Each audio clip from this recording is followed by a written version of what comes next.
Narito ang headlines. US premiere ng Iglesia ni Cristo Oratorio umani ng standing ovation. Mga magulang ng kompositor at konduktor ng INC Oratorio na si Ginoong Rod Ramos lubos ang ligaya sa nakamit ng anak. Mga soloista ng INC Oratorio itinutok ang spotlight sa mensahe ng konsyerto at hindi sa kanilang sarili. Mga pelikulang Filipino-Canadian kinilala sa Vancouver International Film Festival. At tampok ang Vancouver Sneaker Festival. AGILA BALITA. Magandang araw sa inyong lahat. Ako si Alfred Aceras at ito ang AGILA BALITA, Washington, D.C. AGILA BALITA. Narito ang mga detalye. Ang INC Symphonic Choir at Orchestra kasama ang Rondalia UK ay nagtanghal ng isang oratoryo na isinulat ng kompositor at konduktor na si Ginoong Rod Ramos. Ito'y ginanap sa David Geffen Hall ng Lincoln Center sa New York City. Ayon sa mga nakasaksi, umani ng katakot-takot ng palakpakan at standing ovation pa. Sina AGILA reporter Rod de la Paz at Jennifer Polintan para sa mga detalye. Rod? Jennifer? To play a wrong note is insignificant. To play without passion is inexcusable. Music should strike fire from the heart of man and bring tears from the eyes of woman. These are just a few quotes from German composer Ludwig van Beethoven, known to be the strongest musical figure in the transitional period between the classical and romantic eras. Beethoven happens to be one of the inspirations of Filipino composer Rod Ramos. Tonight's conductor for the Iglesia ni Cristo produced oratorio concert entitled Ang Iglesia ni Cristo sa mga huling araw, or The Church of Christ in These Last Days. And Felix Y. Manalo, the messenger of God in these last days. Tonight's musicians and soloists have come from across the United States and around the globe for the U.S. premiere of the oratorio performance. The doors of David Geffen Hall opened to an eager audience. And to say that expectations were great is an understatement. I'm expecting a great program. I think it's amazing that people from all over the world involved in the church are going to be here in New York City. And I think it brings everybody together. I'm really excited. I know it's going to be a very uplifting and inspirational oratorio. Oratorios by nature are very inspirational. And especially when it deals with the Iglesia ni Cristo, it's really going to be exciting.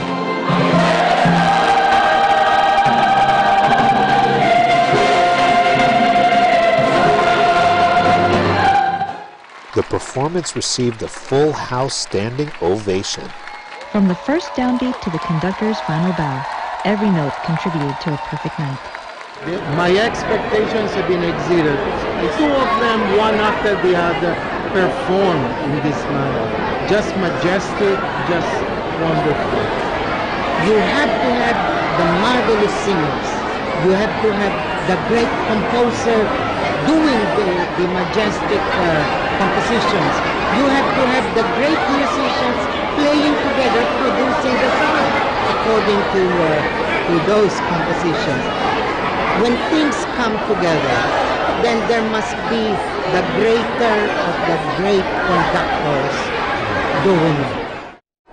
Let us end this lovely evening with a quote not from Beethoven, but this time from composer and conductor of tonight's oratorio concert, Brother Rod Ramos. Conductor Ramos said, and I quote, "In the end, whatever it is being presented, and wherever it may be, it still has to be as perfect and as powerful if it is for God." Reporting from the INC Oratorio concert here in New York, I'm Rod de la Paz. And I am Jennifer Polintan. Thank you for joining us. We are One with 25. Salamat ng marami, Rod at Jennifer.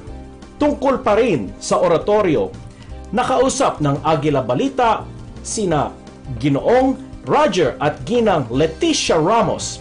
Sila ang mga magulang ng kompositor at konduktor na si Ginoong Rod Ramos tungkol sa tagumpay na nakamit ng kanilang anak sa ginanap na oratoryo kamakailan.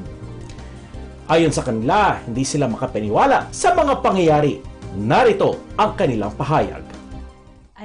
Truthfully, I didn't know the depth of all this whole thing, you know. I know that Lincoln Center is where they usually hold big concerts, and I wasn't really expecting much, but when I saw the brethren, everyone was so excited, and of course with the first prayer you could feel already the Holy Spirit. The good Lord had a way of allowing the members to witness, you know, the triumphs and the victory of the church that is being bestowed by God, not only through His words but also through music, and not only to witness but also to feel, you know, the triumphs and victories that God is bestowing the church in these last days. It's just humbling that He used our son as an instrument to be able to do this. And when he was performing, can't help but be emotional, especially the part where the history of the church is starting from its humble beginnings. You know, I can't help to be so emotional. So it would be a mistake to think that this is work of a mere human being. It's really God's work. Really God's work. Konting tiyaga, tamang paggabay, at tiwala sa tulong ng lumikha. Garantisadong formula para sa pagtatagumpay. Maraming salamat po sa inyong interview. Sa aming pagbabalik, mga soloista ng INC Oratorio itinutok ang spotlight hindi sa kanilang sarili kundi sa mensahe ng konsyerto. Diyan lamang kayo, magbabalik ang Agila Balita, Washington DC. Agila Balita.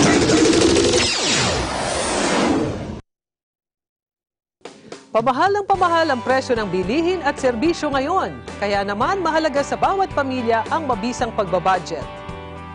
Ang pagbabudget ay plano ukol sa laang gugulin. Sa pamamagitan ng mahusay na pagbabudget, malalaman kung paano natin aayaw-ayawin ang perang pumapasok sa atin. Narito ang tips sa tamang pagbabudget. Alamin ang mga prioridad o yaong pangunahing pangangailangan na dapat unahin.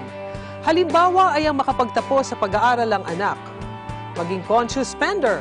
Ibig sabihin, marunong tayong mag-prioritize sa mga bagay na totoong kailangan at gusto lamang natin. Subaybayan ang pag-google. Dapat may listahan ng ating gugulin para malaman kung saan napunta ang perang pinaghirapan. Maaring subukan ang envelope system. Dito, titiyakin kung magkano ang kailangan na gastusin gaya ng pagkain, damit, pamasahe, gastos sa pag-aaral, bayad sa kuryente, tubig at iba pa. Iwasan ang pangungutang, mag-isip mabuti sa pagkuha ng pahulugan at paggamit ng credit card. At magsanay sa simpleng pamumuhay. Sa maayos na pangangasiwa ng ating salapi, nababawasan ang stress at makakaipon din ng pera na gagamitin sa panahon ng pangangailangan.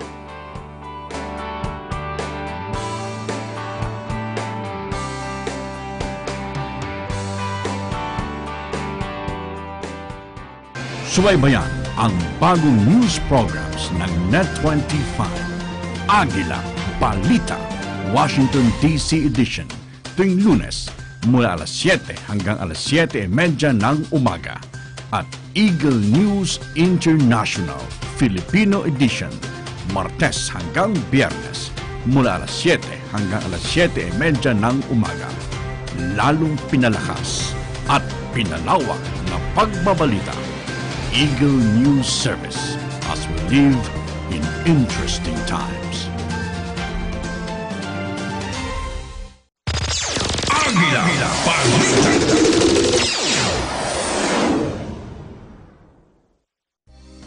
Ito pa rin ang Agila Balita, Washington DC. Ako si Alfred Escenas. Sa harap ng orkestra at ng koro, ang mga soloista ay karaniwang binibigyan ng lubos na atensyon sa mga ganitong kaganapan. Subalit, ayon sa mga soloista ng INC Oratorio, ang spotlight ay hindi sa kanila, kundi sa mensahe ng pagtatanghal. Pakinggan po natin sila. Iglesia ni Cristo Church of Christ presented two beautifully composed oratorios. Ang Iglesia ni Cristo sa mga huling araw, the Church of Christ in these last days, and Felix Y. Manalo, the Messenger of God in these last days. The 8 chosen soloists admit to the huge challenge put before them in practicing and preparing for this tremendous event. The experience turned out to be one of the most humbling and unforgettable experiences in their lives. Overwhelming. It was very overwhelming. A very humbling feeling to see everybody again and perform with them again. And it's a beautiful, beautiful piece in production. Humbling is really probably the best term to use in terms of this experience. You know, like, you ask yourself, like, what did I do to ever deserve this opportunity? Out of all people, there's so many other people that have very beautiful voices, or professional, skilled, better status. There are so many possibilities and so many other things that could have happened, but like being able to be chosen to do something like this, it's very humbling. I was shocked, honestly, because there's so many people out there. I guess it's a blessing and it's a responsibility too. Sobrang natutuwa po kami sa panig po namin ng mga napili po, dahil kami po yung napili na maulit po itong oratorio na to, Centennial and FYM. Malaking bagay po ito sa amin. Una, dahil ngayon lang po kami nakapunta po dito sa Amerika. And pangalawa po, gusto naming i-share po yung oratorio sa mga kapatid. Bali, sa pagkawit ko po, dito, na-share ko po yung talent na bigay po natin Panginoon Diyos sa pagtupad po. Na yun naman po ay para po makapagbigay ko po rin po sa ating Panginoon Diyos. And I've never thought that one day I'll be in the US. I always see US on TV. Never thought that one day our visa thing wasn't easy, and I even had that in my mind, but I don't think I'm going there. I'll be there. But by the grace of God, I'm here. I'm so excited. I'm happy to be here.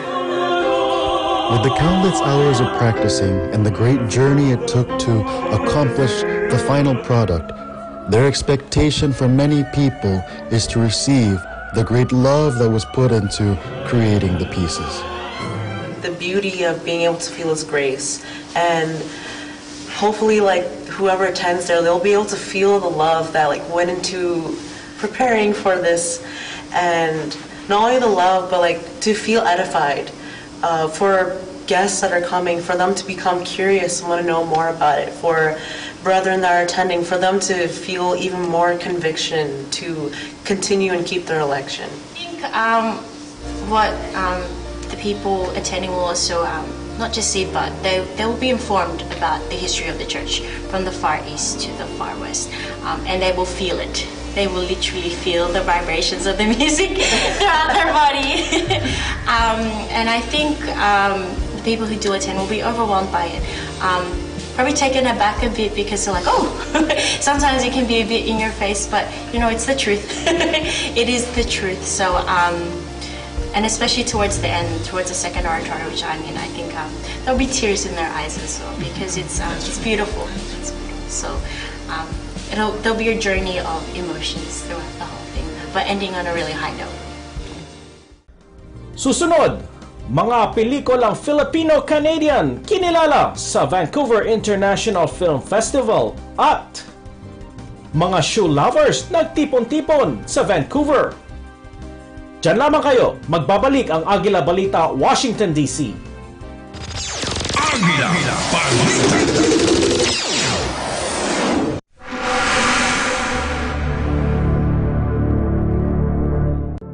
Matindi pa rin ang problema ng bansa sa basura. Madalas, pagtapunan nito ay ang mga gilid ng kalsada at daluyan ng tubig o mga creek at mga ilog. Sa tuwing dumarating ang malalakas na pag-ulan o may bagyo, ang resulta, dagat ng basura. Hindi kinakatakutang puntahan para makakuha ng mga bagay na pwedeng pakinabangan o ibenta. Batay sa mga pag-aaral, 52% ng mga basura ay tinatawag na organic waste o nabubulok. Kaya maaari itong gawing feeds o pataba na mahalaga sa mga halaman. Ang mga hindi naman nabubulok pwedeng i-recycle. Dito pumapasok ang tatlong letrang R sa waste management, ang reduce, reuse at recycle. Sa tamang pagsinop ng basura, maraming magagandang produkto ang maaring magawa at pwedeng pagkakitaan. Gaya na lamang ng dekorasyon o gamit sa bahay, opisina at paaralan. Kaya mahalagang magkaroon ng disiplina sa pagtatapon ng basura. Bukod sa malulutas ang polusyon, kay gandang pagmasdan ang malinis na kapaligiran. Sa pagiging malikhain, makakatipid ka at pwedeng magkaroon ng dagdag na kita sa mga bagay na dapat sana'y itatapon na. Ako si Mylene Mariano Rivera. At ako naman po si Erwin Temperante. Kaisa kami at ang programang Agila Balita sa umaga sa pagtataguyod ng waste management sa bansa.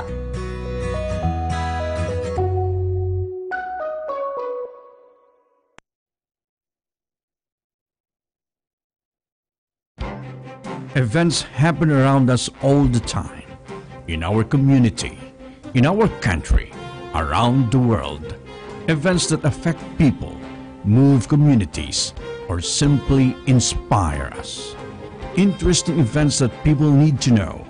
In these interesting times, we continue to be a competent partner in delivering news about these events. Fast, accurate, balanced. Eagle News, because we live in interesting times.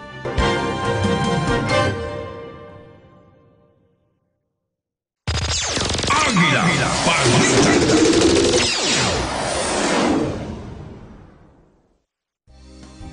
Salamat sa inyong panonood ng Agila Balita, Washington, D.C.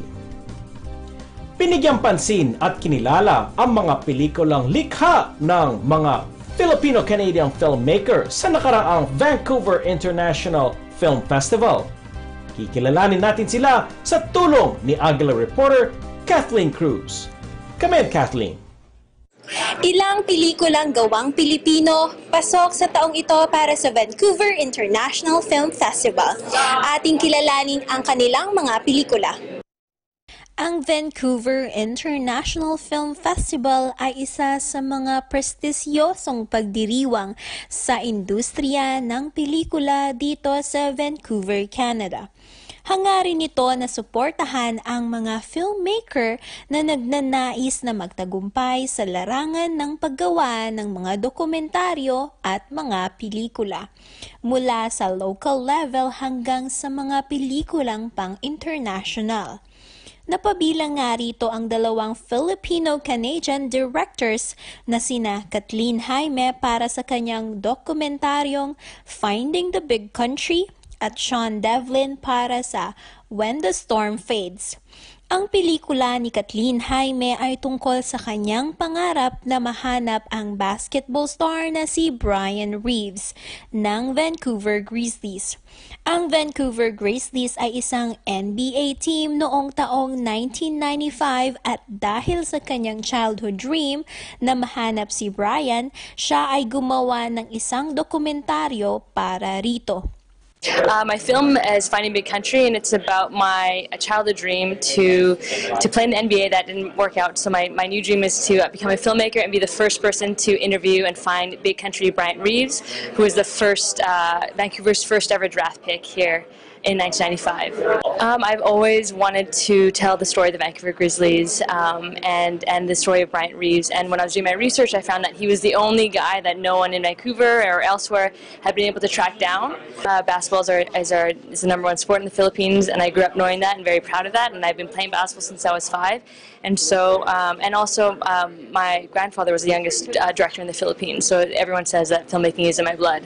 So I would love to bring this film to the Philippines. So I'm hoping to bring it to Manila soon so that family there can watch it as well. Samantalang sa docudrama ni Sean Devlin na When the Storm Fades, muli niyang ibinuhay ang mga pangyayari na dala ng bagyong Yolanda na humagupit sa Pilipinas noong taong 2013. Ang kwento ng kanyang dokumentaryo ay umiikot sa isang pamilya na naging biktima ng bagyong Yolanda sa probinsya ng Leyte. Kung matatandaan natin, dito ang naging sentro ng bagyo na naging dahilan ng mataas na bilang ng mga nasawi at sumira sa libu-libong tirahan at mga establishmento ng probinsya at mga karatig nito. Ayon nga kay Sean Devlin, naging inspirasyon niya ang kanyang ina sa paggawa ng dokumentaryong ito na nagmula rin sa probinsya ng Leyte at ang mga naging biktima ng bagyo na hindi sumusuko sa buhay kahit na sa dala ng Super Typhoon Yolanda. Si Devlin ay pinarangalan na bilang Emerging Canadian Director Award sa BC Spotlight Awards ng Vancouver International Film Festival. The film I made, When the Storm Fades, we worked on it for 4 years on the island of Leyte. We worked with Typhoon Yolanda survivors who were not actors. They were reenacting some of their experiences after the storm. And we also brought Canadian actors who played aid workers, fictional aid workers. And so this film is really about the impacts of climate change in the Philippines and the role of Canadians in Canada and the West in what they can do about that. My inspiration was seeing the impact of Typhoon Yolanda when it happened. Again, this is where my mother is from, and I made a short documentary there with an alliance called the People's Surge, a group of storm survivors. And so when I understood what people are experiencing there after that storm, I really wanted to make a feature film about this. Para sa Balitang Agila mula rito sa Vancouver International Film Festival, ako si Kathleen Cruz, 1 with 25. Maraming salamat, Kathleen. Mula sa larangan ng pelikula, dumako naman tayo sa mga sapatos para sa mga shoe lovers dyan. Ano bang hilig nyo?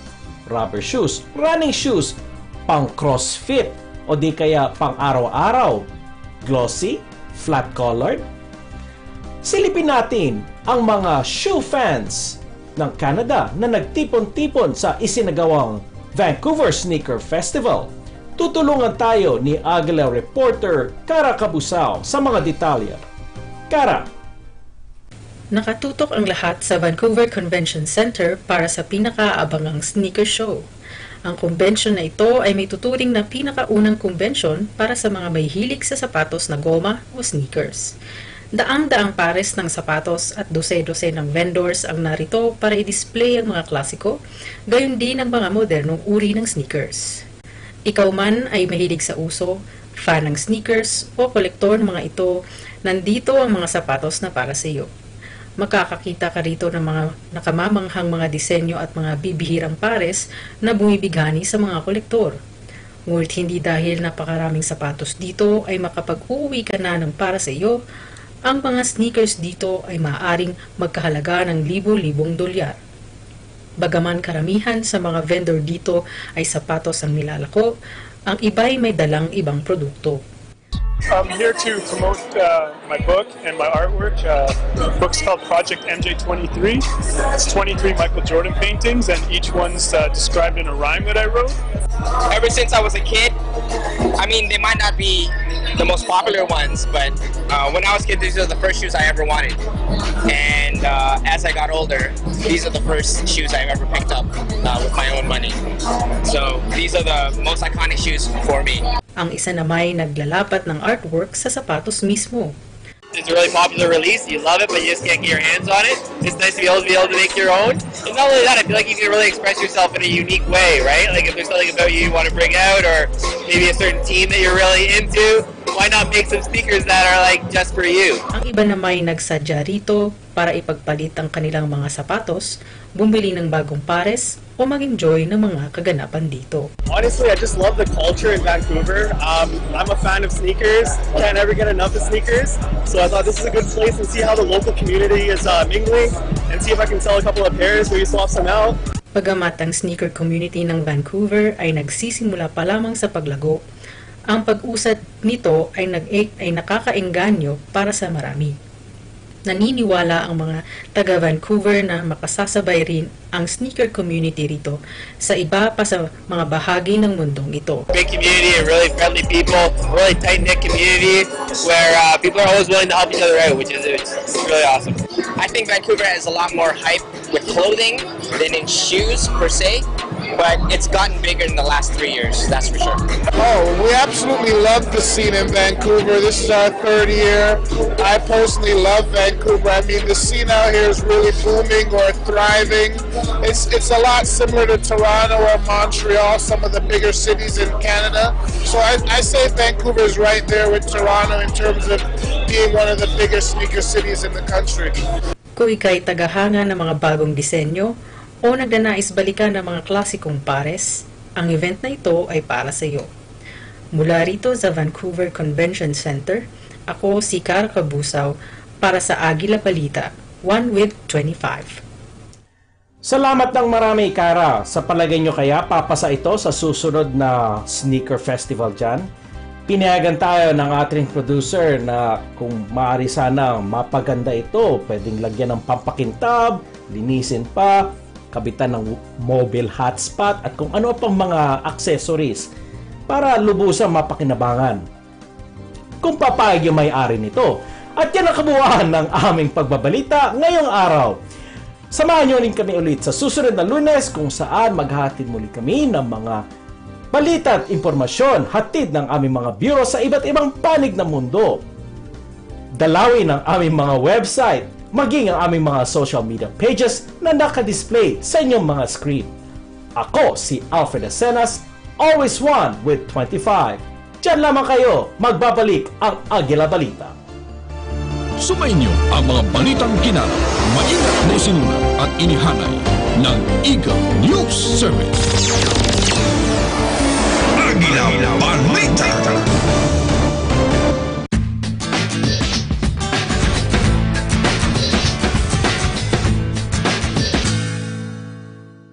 As Eagle Broadcasting Corporation marks its 50th year, it is conducting several activities under the theme EBC Cares, enabling a better community, health and nutrition,